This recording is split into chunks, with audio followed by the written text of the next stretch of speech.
Shalom saudara, berjumpa kembali dalam Bincang Teologia.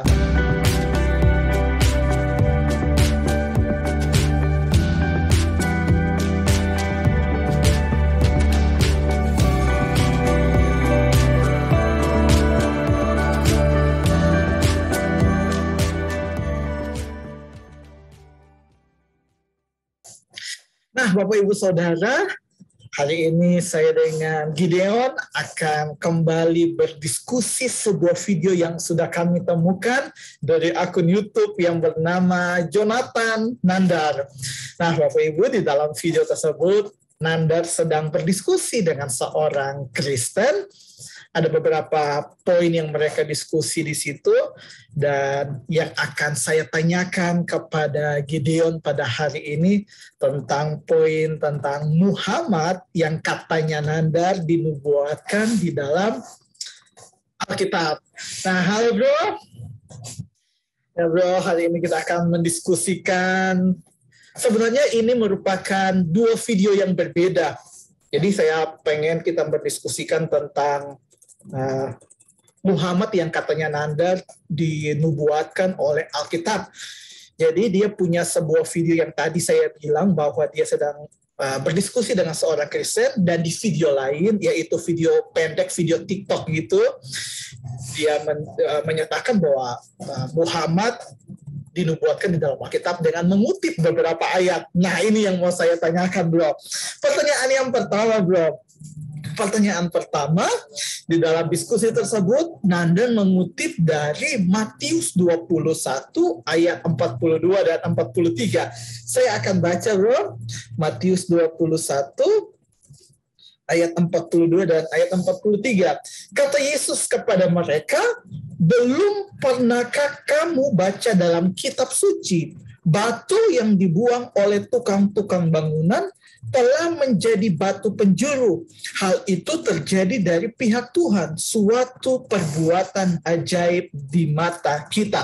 Ya bro, jadi di ayat 42 ini, Nandar menyatakan bahwa batu yang dibuang di sini, ini adalah Muhammad. Kenapa dia bilang Muhammad? Karena dia melihat dari di mana Abraham mengusir anaknya, yaitu Ismail, dan dia bilang bahwa tidak ada orang yang lain selain dari Muhammad di dalam ayat 42 itu. Dan dia nyatakan di ayat 43, saya akan kembali baca, "Sebab itu aku berkata kepadamu bahwa kerajaan Allah akan diambil daripadamu dan akan diberikan kepada suatu bangsa yang akan menghasilkan kuasa kerajaan itu." Dan dia menyatakan bahwa dia bilang dalam bahasa aslinya, ini bukan diberikan kepada satu bangsa, tetapi kepada satu orang. Dia bilang ini akan diberikan kepada satu orang, dan orang itu adalah Muhammad. Jadi bukan diberikan kepada satu orang, bukan diberikan kepada satu bangsa, tetapi satu orang di luar Israel. Dia kutip, dia bilang dari bahasa aslinya begitu, bro. Dan dia bilang di dalam ayat 44, kalau kita lihat Bapak Ibu, di situ ada dalam kurung, dan dia bilang ayat 44 ini untuk mengaburkan bahwa sosok Muhammad itu. Saya mau bertanya, bro, apakah benar demikian? Silakan, bro. Ya, terima kasih, bro. Yang pertama-tama saya harus sampaikan bahwa ini poin pertama, tidak ada secara literal ataupun tersirat bahwa Muhammad adalah batu penjuru di dalam Alkitab. Itu yang pertama.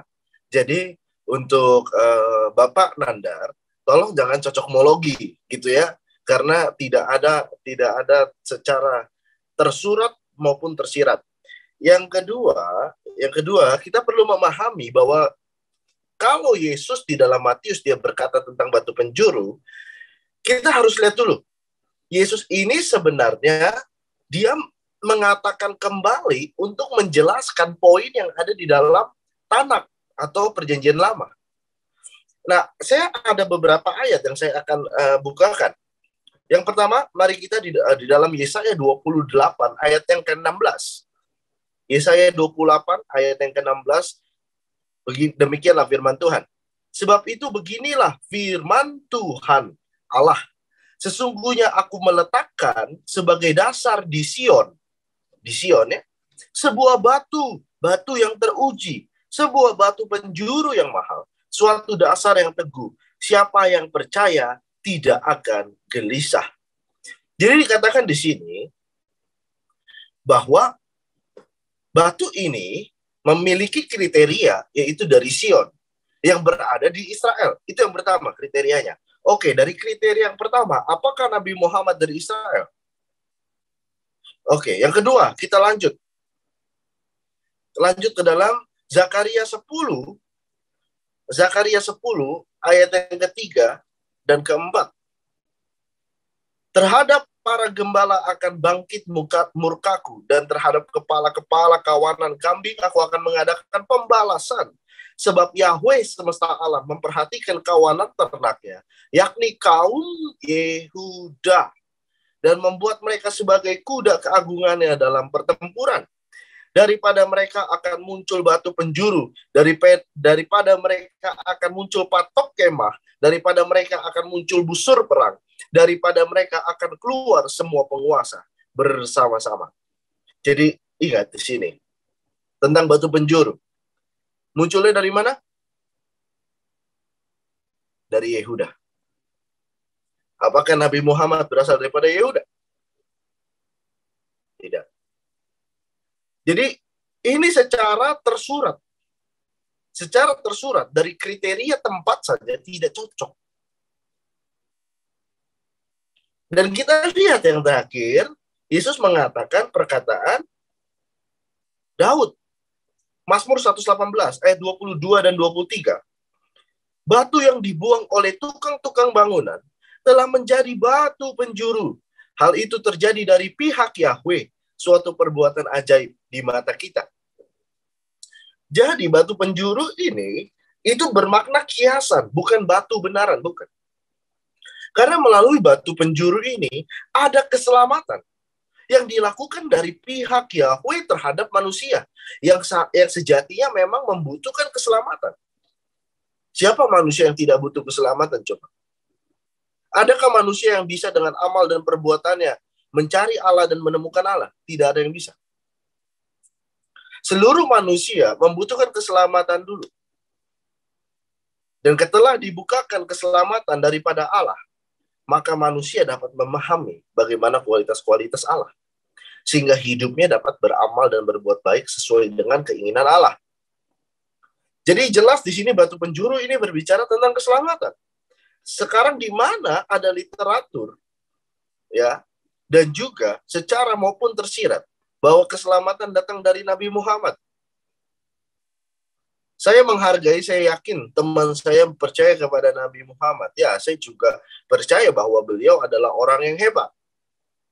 Namun, yang menjadi masalah di sini adalah ketika Anda menggunakan kitab suci orang lain dan menggunakan cocok logi untuk kepentingan diri Anda sendiri. Itulah yang menjadi masalah. Yang kedua, kalau kita bisa melihat saksi utama sebelum zaman Nabi Muhammad, apa yang mereka lihat daripada Yesus? Mari kita buka Kisah Rasul pasal yang keempat, ayat 10 sampai ayat yang ke-12. Saya akan bacakan.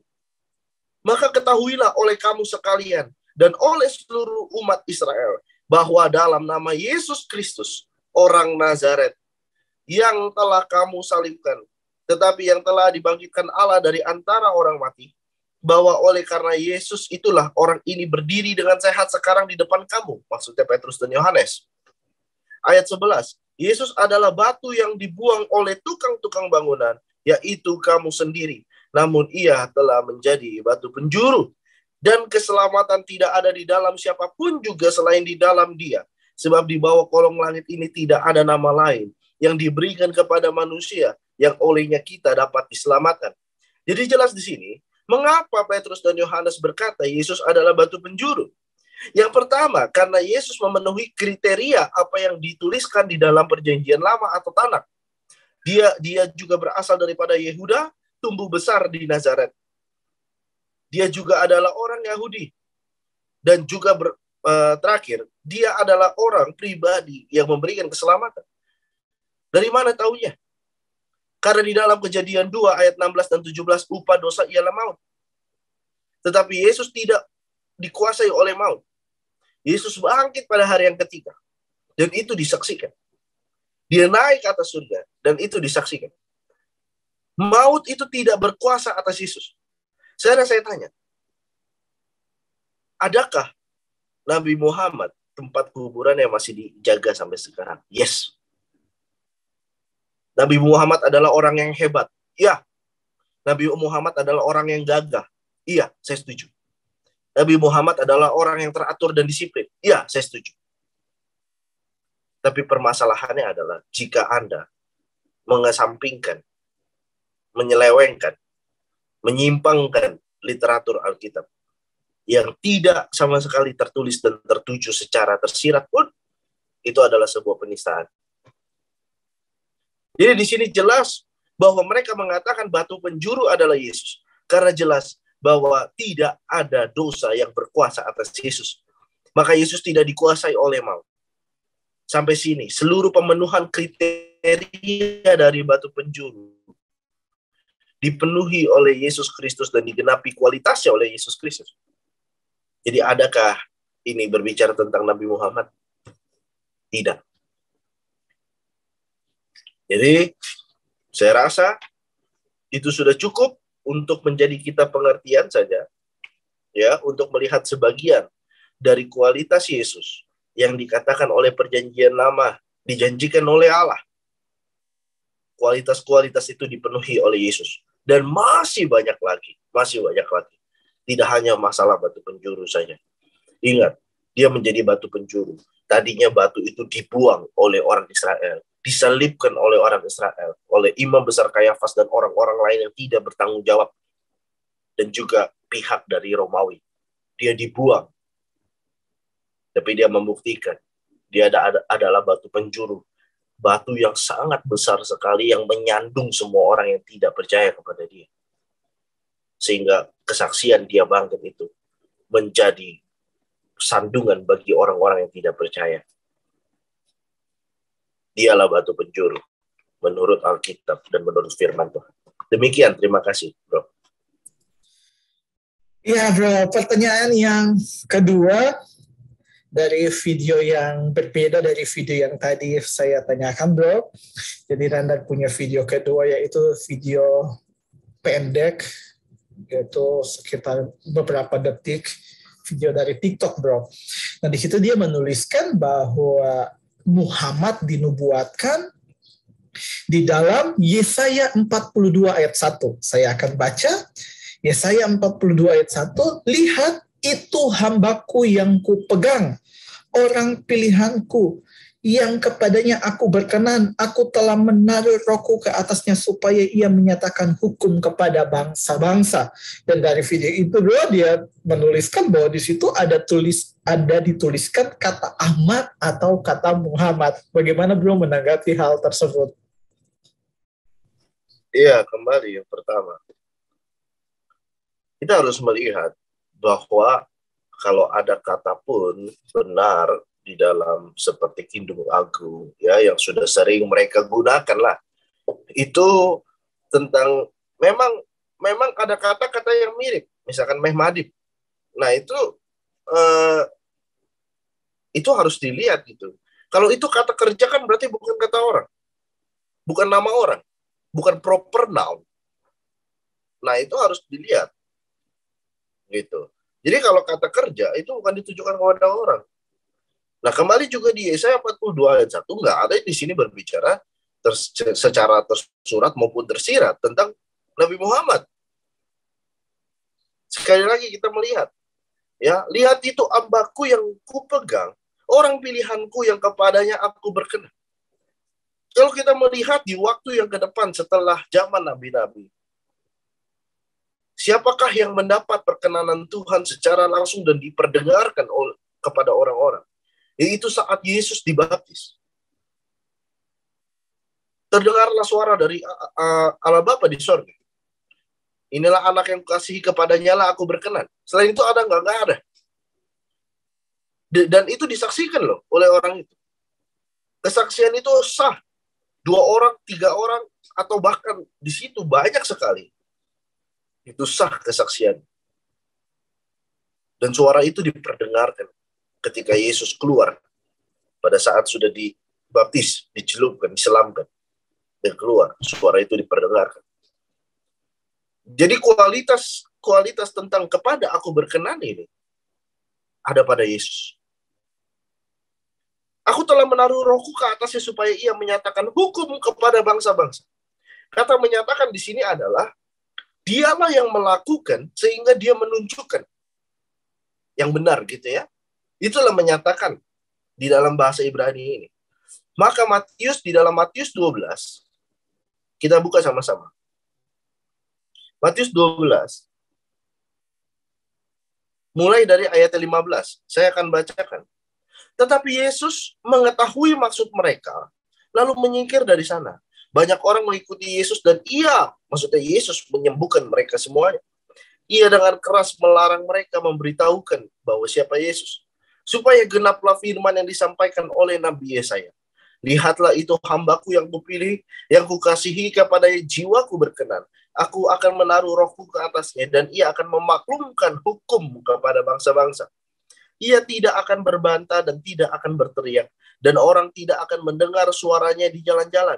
Bulu yang patah, terkulai tidak akan diputuskannya.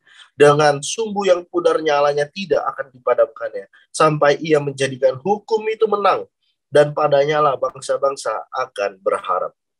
Artinya di sini apa? Ini saya singkat aja. Saya tidak akan menjelaskan secara kata per kata. Tapi saya jelaskan poinnya aja. Poinnya bahwa orang ini harus memaklumkan atau harus melakukan secara sempurna Torah. Aturan yang Allah berikan, hukum-hukum, pedoman, pengajar, pembimbing bagi bangsa Israel. Nah, saya tanya sekali lagi. Apakah Nabi Muhammad merayakan Paskah? Apakah Nabi Muhammad merayakan Hari Raya Roti Tidak Beragi? Apakah Nabi Muhammad merayakan tahun Yobel? Apakah Nabi Muhammad merayakan tahun Sabat? Apakah Nabi Muhammad merayakan Yom Kippur dan hari raya lainnya? Dan juga peraturan lainnya. Dengan memberikan korban, membawa kepada bait Allah di Yerusalem, mempersembahkan kepada imam dan sebagainya. Apakah Nabi Muhammad melakukan demikian sehingga dia memenuhi Torah? Tidak sama sekali. Jadi jelas di sini kriterianya adalah yang pertama harus dideklarasikan bahwa dia adalah pribadi yang berkenan di hadapan Allah Bapa. Yaitu sudah dipenuhi oleh Yesus. Yang kedua, dia menyatakan atau memaklumkan atau menunjukkan apa yang dia lakukan secara sempurna itu. Bagaimana melakukan hukum-hukum dengan benar. Apakah Nabi Muhammad melakukan itu semua? Tidak. Jadi tolong jangan dicocok-mologi. Gitu ya. Dan kebiasaan buruk budaya kita, ini yang harus kita perbaiki. Kebanyakan memang yang namanya ustadz ulama itu memiliki teladan hidup. Ya, saya juga mengenal salah satu orang yang sering ceramah di dalam sering ceramah di Jumatan. Ya. Dan beliau memiliki teladan hidup yang baik, saya bilang. Beliau sabar, beliau baik hati. Hatinya lembut. Yes. Tapi orang yang saya kenal, kalau orang Islam yang taat, orang Islam yang baik hati, lembut hati, dia tidak akan secara sembarangan menyimpangkan kitab suci orang lain. Karena dia mengerti bahwa dia juga tidak mau kitab suci yang disimpangkan oleh orang lain. Namun kita melihat sesuatu yang berbeda dari mualaf ini.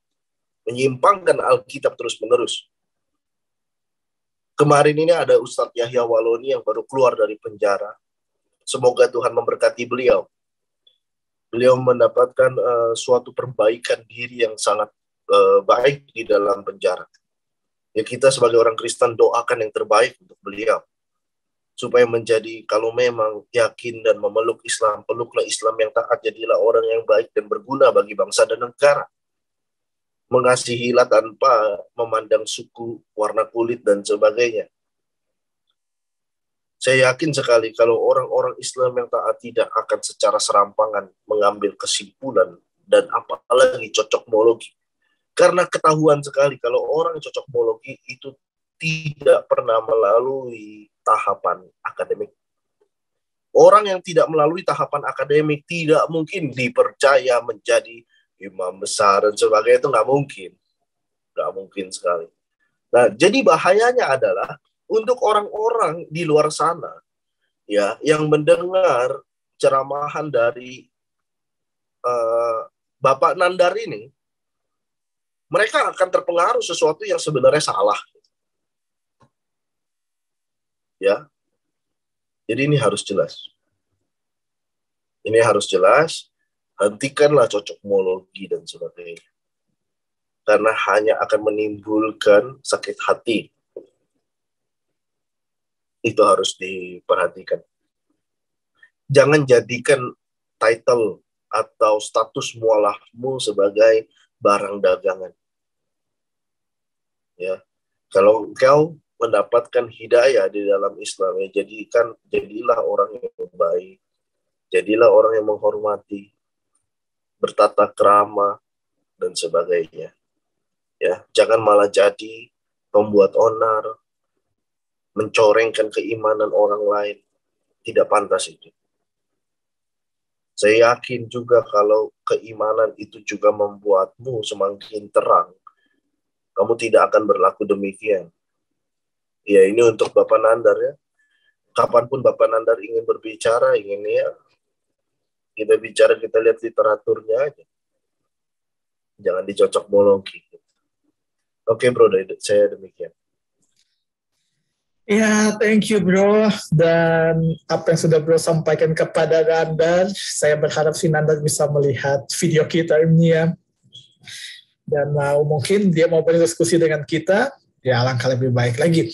Oke bro, sebelum kita menutup diskusi kita pada hari ini, ada yang mau bro sampaikan untuk setiap orang yang nonton video ini?